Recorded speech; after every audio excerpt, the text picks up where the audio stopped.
Assalamualaikum warahmatullahi wabarakatuh. Bismillah. Alhamdulillah. Allahumma sholli ala Muhammad wa ala ali Muhammad. Berjumpa kembali bersama saya channel Al Husain. Kali ini saya akan membacakan lanjutan dari kisah sejarah yang ditulis oleh Lothrop Stoddard yang berjudul Dunia Baru Islam. Memasuki bab kedua bagian ke-9, yaitu Arminius Vambery, seorang dari sejumlah kecil orang Eropa yang kenal dunia Islam, memperingatkan dunia Barat tentang bahayanya yang ditimbulkan oleh penjajahan yang membabi buta.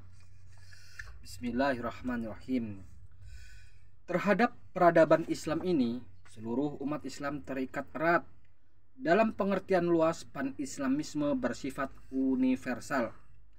Orang-orang Islam yang paling liberal pun, sekalipun menyukai ide-ide Barat, sekalipun mengutuk aspek-aspek fanatik dan reaksioner dari politik pergerakan pan-Islamisme, mereka percaya sungguh-sungguh akan solidaritas esensial Islam. Seperti seorang pemuka Islam India yang liberal, yaitu Aga Khan, menyatakan ada segi pan-Islamisme yang benar dan yang sah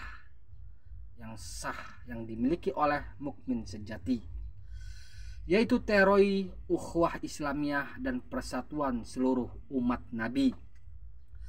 Persatuan spiritual dan kultural dari Islam harus terus tumbuh, karena bagi pengikut Nabi hal itu adalah sendi kehidupan dan rohani.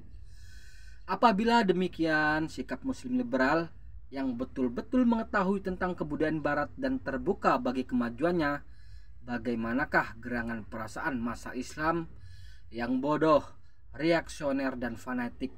Di samping rasa takut dan benci yang masuk akal terhadap agresi Barat, sebagian besar kefanatikan yang mendalam di kalangan masa Islam adalah disebabkan tidak oleh dominasi politik Eropa, melainkan oleh keagamaan yang sempit dan dendam kesumat terhadap Barat. Tetapi kefanatikan itu sudah tentu dikobarkan oleh tindakan-tindakan politik dari 10 tahun yang baru lalu, tumbuh bersama-sama dengan dendam keagamaan, kebudayaan dan politik terhadap Barat. Ia membawa kepada keadaan jiwa yang pasti menimbulkan bahaya. Kita tidak seharusnya menyesatkan diri sendiri dengan memperkecil kemungkinan bahaya dari situasi sekarang. Justru karena muslihat jihad yang diumumkan oleh Turki muda atas suruhan Jerman tidak jadi meletus, tidaklah ada alasan untuk mempercayai bahwa jihad yang sesungguhnya tidak mungkin timbul. Seperti seorang perwira staf Jerman yang bekerja pada Turki selama peperangan baru-baru ini dengan jujur berkata, jihad itu gagal seluruhnya, justru karena ia bukan jihad. Ia telah menerangkan bagaimana kebanyakan orang-orang Islam mengetahui tipu muslihat itu dan menolak untuk bergerak. Meskipun begitu, rentetan panjang agresi Eropa memuncak dalam perjanjian perdamaian baru-baru ini yang membuat dunia Islam seluruhnya jatuh kepada kekuasaan Barat, terus-menerus menumbuhkan dalam hati Muslim kemarahan yang meluap-luap, yang mungkin mempunyai akibat yang berbahaya. Memang hal-hal yang dapat menyebabkan jihad makin lama makin banyak. Lebih dari 20 tahun yang lalu, Arminius Vambery, seorang dari sejumlah kecil orang Eropa yang kenal dunia Islam, memperingatkan dunia Barat tentang bahaya yang ditimbulkan oleh politik penjajahan yang membabi buta. Dalam tahun 1898 ia menulis, makin hari makin besar bahaya peperangan luas. Kita tidak boleh lupa bahwa waktu menumbuhkan dengan pesat tenaga musuh, saya maksudkan dengan itu ialah sentimen solidaritas yang makin hidup dalam tahun-tahun belakangan ini di antara orang-orang Islam. Dalam abad kita ini dengan komunikasi yang cepat, ia tidak dapat diremehkan seperti 10-20 tahun yang lampau. dan tidaklah berlebih-lebihan untuk menarik perhatian dari anggota-anggota perang salib kita abad ke-19 tentang kedudukan penting pers Islam yang jaringannya tersebar di seluruh Asia dan Afrika, dan petunjuk-petunjuknya membekas dalam jiwa pembacanya. Di Turki, India, Parsi, Asia Tengah, Jawa, Mesir, dan Aljazair, penerbitan-penerbitan rakyat baik harian maupun majalah mulai menyebarkan pengaruhnya yang mendalam. Tiap apa yang dipikirkan, diputuskan, dan dilakukan Eropa terhadap Islam tersiar ke seluruh negeri-negeri itu secepat kilat. Kafilah-kafilah membawa berita tersebut ke jantung Tiongkok dan Khatulistiwa, di mana ia dikomentari dalam nada yang seragam.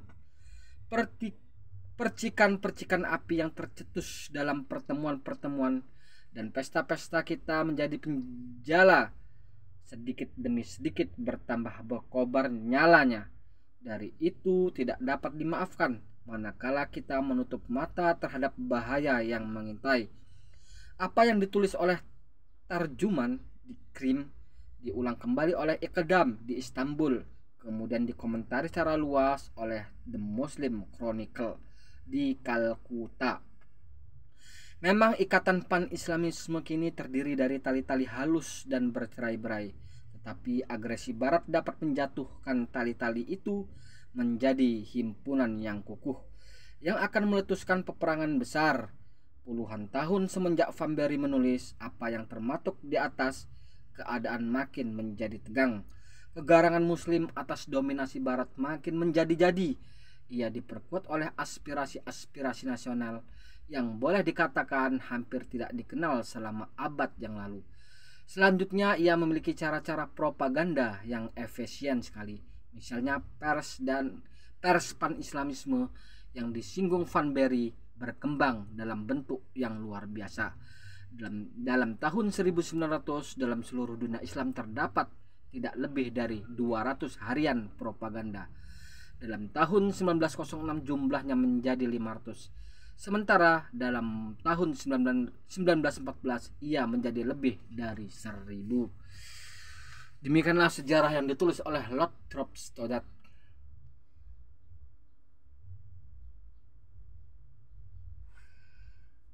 Zaman kekacauan sebelum kebangkitan Islam yang dipelopori oleh Syekh Muhammad bin Abdul Wahab At-Tamimi dan Muhammad Saud.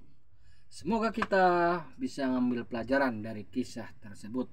Subhanakallahumma wa bihamdika asyhadu an la ilaha illa anta astaghfiruka wa atubu ilaik. Assalamualaikum warahmatullahi wabarakatuh.